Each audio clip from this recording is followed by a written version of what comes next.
दोस्तों, कहानी की शुरुआत होती है मेनरू नाम के एक लड़के को दिखाते हुए जो कि समुद्र के किनारे वॉक कर रहा था। दरअसल मेनरू समुद्र के किनारे ही बने घर में रहता था, इसलिए वो हर रोज यहाँ टहलने के लिए आता रहता था। मेनरू प्रोफेशन से एक काबिल सिंगर था, लेकिन किसी वजह से अब उसने सिंगिंग छोड़ दी थी। रोज की तरह मेनरू आज भी बीच के किनारे टहलने आया था।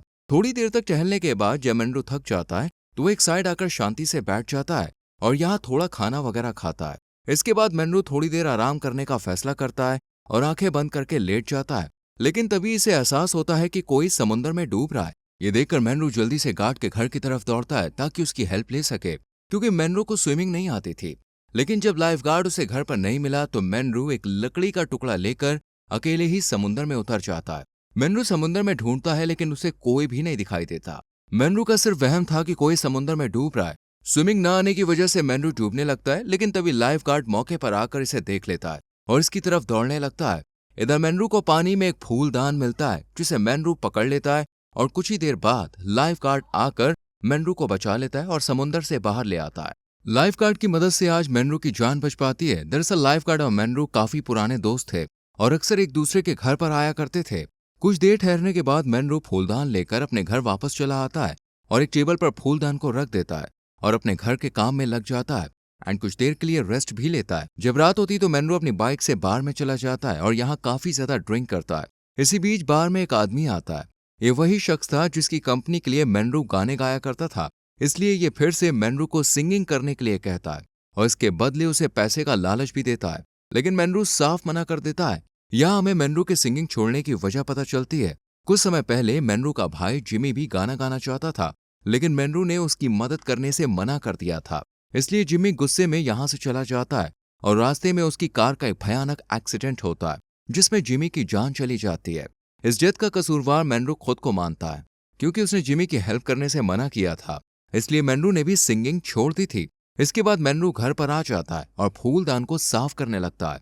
मेनरू ने सफाई के दौरान इसे रगड़ दिया था, इसलिए बाहर तेज हवाएं चलनी शुरू हो जाती हैं और फिर फूलदान से एक अलग ही तेज रोशनी निकलती है, जिसे देखकर मेनरू घबरा जाता है। इससे पहले वो कुछ कर पाता है, इस फूलदान में से एक लड़की निकलती है। ये लड़की मेनरू से कहती है कि मेरा नाम चाइना है और मैं आज से तुम्हारी गुलाम हूँ। चाइना की खूबसूरती देखकर मेनरू तो जैसे उस पर फिदा ही हो जाता है और वो इसके बदन को ही देखे जा रहा था, इसलिए चाइना खुद का बदन ढकने के लिए मेनरू की एक शर्ट पहन लेती है। चाइना जैसे ही मेनरू की तरफ बढ़ती है, मेनरू डर कर पीछे हटने लगता है। इस पर चाइना से समझाती है और कहती है कि मैं तुम्हारी 3 विश पूरी करने के बाद चली जाऊंगी। मेनरू को ये सब मजाक लग रहा था, इसलिए वो चाइना से कहता है कि मुझे अभी बारिश देखनी है। हालांकि बारिश का मौसम नहीं था, लेकिन चाइना अपने जादू से तुरंत ही बारिश शुरू कर देती है, जिसे देखकर मेनरू भी हैरान रह जाता है। तेज बारिश की वजह से घर की छत लीक होने लगती है और इस पानी में चाइना बहुत खुश होती है और दोनों खूब भीगते हैं।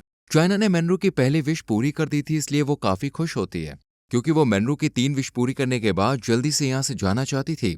बारिश बंद होने के बाद चाइना दूसरी विश पूछती है, लेकिन मेनरू कहता है कि मेरी कोई इच्छा नहीं है, इसलिए अब तुम जाओ। इस पर चाइना बताती है कि मैं सिर्फ यहाँ से तभी आजाद हो सकती हूँ जब मैं तुम्हारी तीनों विश पूरी कर दूं। लेकिन मेनरू अगली विश नहीं बताना चाहता था, इसलिए चाइना उसी के साथ रहने का फैसला करती है। अगले दिन मेनरू जब घर से बाहर होता है तो चाइना अपने पहनने के लिए कुछ कपड़े ढूंढने लगती है। मेनरू जब चाइना के पास आता है तो चाइना उससे अगली विश मांगने के लिए कहती है, जिस पर मेनरू बताता है कि जब से मेरे भाई की डेथ हुई है मेरी सारी इच्छाएं मर गई हैं, अब मेरी कोई इच्छा नहीं है। रात को मेनरू चाइना को लेकर एक बार में जाता है और दोनों ड्रिंक करने लगते हैं। यहीं पर मेनरू का दोस्त लाइफ गार्ड भी मौजूद था। मेनरू अपने दोस्त से चाइना का इंट्रोडक्शन कराता है और कुछ देर के बाद चाइना और मेनरू घर पे आ जाते हैं। दोनों ड्रंक थे, इसलिए खुद पर काबू नहीं रख पाते और यहीं पर पहली बार दोनों इंटीमेट होते हैं। अगली सुबह भी दोनों एक दूसरे के साथ होते हैं और काफी अच्छा महसूस करते हैं। शाम को मेनरू चाइना को लेकर बीच साइड जाता है। यहाँ दोनों एक दूसरे को टाइम देते हैं और एक दूसरे को अपने बारे में थोड़ा बहुत बताते हैं। कुछ देर बीच पर बिताने के बाद दोनों घर आ जाते हैं और आज रात फिर से मेनरू चाइना के साथ इंटीमेट होता है। अगली सुबह म्यूजिक कंपनी का ओनर लीसा नाम की लड़की से मिलने जाता है, क्योंकि लीसा मेनरू की काफी अच्छी दोस्त थी। ये ओनर चाहता था कि लीसा मेनरू को गाना गाने के लिए मनाए। इसी मकसद से वो लीसा से बात करता है और उसे समझाने का कहकर यहाँ से चला जाता है। रात को फिर से मेनरू और चाइना एक दूसरे के क्लोज आ जाते हैं और एक दूसरे के साथ इंटीमेट होते हैं। काम खत्म करने के बाद चाइना फूलदान में वापस चली जाती है और मेनरू अकेला ही बेड पर सो जाता है। अगली सुबह चाइना फिर से फूलदान से बाहर निकल के आती है और घर का काम करना शुरू कर देती है। चाइना को मेनरू के साथ उसके घर में रहते हुए काफी टाइम बीत चुका था, इसलिए दोनों अब एक दूसरे को अच्छी तरह से समझ सकते थे। और कहीं ना कहीं दोनों एक दूसरे से प्यार भी कर बैठे थे। इसलिए इस रात को जब दोनों साथ होते हैं तो चाइना मेनरू को अपने दिल की बात बता देती है और कहती है कि मैं तुमसे बहुत ज्यादा प्यार करती हूँ। चाइना ने मेनरू से प्यार का इजहार कर दिया था, लेकिन मेनरू से कोई भी जवाब नहीं देता। ये देखकर चाइना को बहुत अजीब लगता है, इसलिए वो मेनरू से पूछती है, क्या तुम भी मुझसे प्यार करते हो? ये सुनकर मेनरू चाइना से दूर खड़ा हो जाता है और कहता है कि मैं किसी जिनी से प्यार नहीं कर सकता। मेनरू का ये जवाब सुनकर चाइना को बहुत ज्यादा हर्ट होता है और वो मेनरू से उसकी बाकी के 2 विशेष पूछती है ताकि इन्हें पूरा करके वो जल्दी से यहाँ से जा सके। लेकिन मेनरू कोई भी इच्छा नहीं बताता, इसलिए चाइना और ज्यादा गुस्सा हो जाती है और मेनरू से बात करना भी बंद कर देती है। रात को चाइना अच्छे से तैयार होती है, लेकिन मेनरू को नहीं बताती कि वो कहाँ और किसके साथ जाने वाली है। लेकिन थोड़ी देर बाद मेनरू का दोस्त यहाँ पे आ जाता है और दोनों कार में बैठकर यहाँ से जाने लगते हैं। दरअसल मेनरू का दोस्त यहाँ खुद नहीं आया था, बल्कि चाइना ने ही से बुलाया था ताकि वो उसके साथ बाहर जा सके। खैर दोनों बार में जाते हैं और यहाँ पर ड्रिंक करना शुरू कर देते हैं। इन दोनों को साथ में देखकर मेनरू को काफी जलन होती है, इसलिए वो घर पर ही ड्रिंक करने लगता है। इस अकेलेपन और खाली घर में खुद को देखकर मेनरू को एहसास होता है कि वो चाइना के बिना अधूरा है।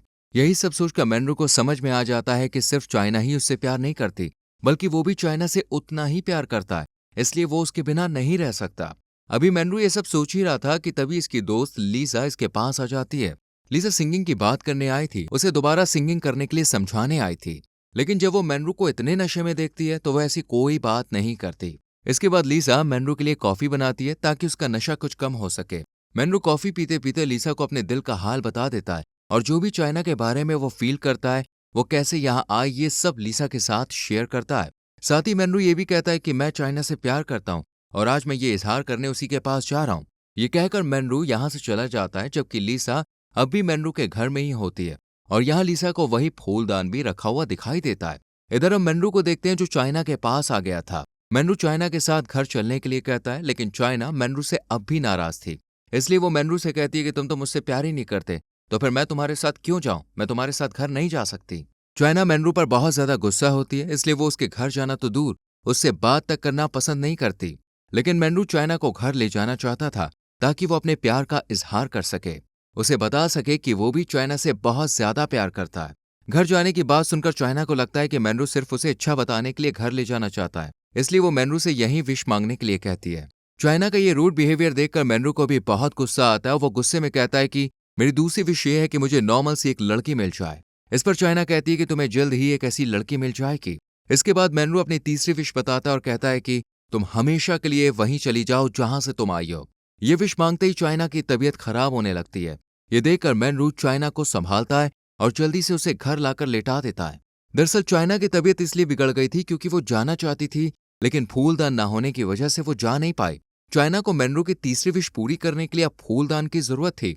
घर में फूलदान ना पाकर मेनरू समझ जाता है कि फूलदान लीसा के पास ही है, इसलिए जब वो लीसा के घर जाता है तो लीसा उसे नहीं मिलती क्योंकि वो समुद्र किनारे फूलदान के साथ बैठी हुई थी।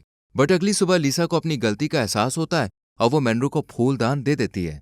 मेनरू फूलदान और चाइना को लेकर समुद्र किनारे आता है और चाइना जल्दी से फूलदान के अंदर चली जाती है और फिर मेनरू इस फूलदान को समुद्र में फेंक देता है और पूरी रात चाइना के दुख में यहीं समुद्र किनारे पर बैठा रहता है। सुबह जब मेनरू की आंख खुलती है तो उसे यहीं पर एक लड़की दिखाई देती है जो यहाँ समुद्र के किनारे वॉक करने आई थी। ये लड़की जब मेनरू को ऐसा लेटा हुआ देखती है तो फौरन ही इसके पास आती है और इससे इसकी तबीयत का पूछती है। ये लड़की ही मेनरू की दूसरी विश थी, इसलिए मेनरू ने चाइना से कहा था कि उसे एक सिंपल नॉर्मल लड़की चाहिए, इसलिए उसे ये लड़की मिली और इस तरह उसकी तीनों विश पूरी हो गई और इसी के साथ ये मूवी यहीं पर खत्म हो जाती है। दोस्तों, अगर आपको इस मूवी का लिंक चाहिए तो हमारे टेलीग्राम चैनल को ज्वाइन कीजिए, जिसका लिंक आपको डिस्क्रिप्शन में मिल जाएगा। संग में वीडियो को लाइक और शेयर करके चैनल को सब्सक्राइब करें, बेल आइकॉन प्रेस करें, जिससे आपसे आने वाली वीडियोस मिस ना हो। मिलते हैं आपसे अगली वीडियो में। Till then, bye bye, take care.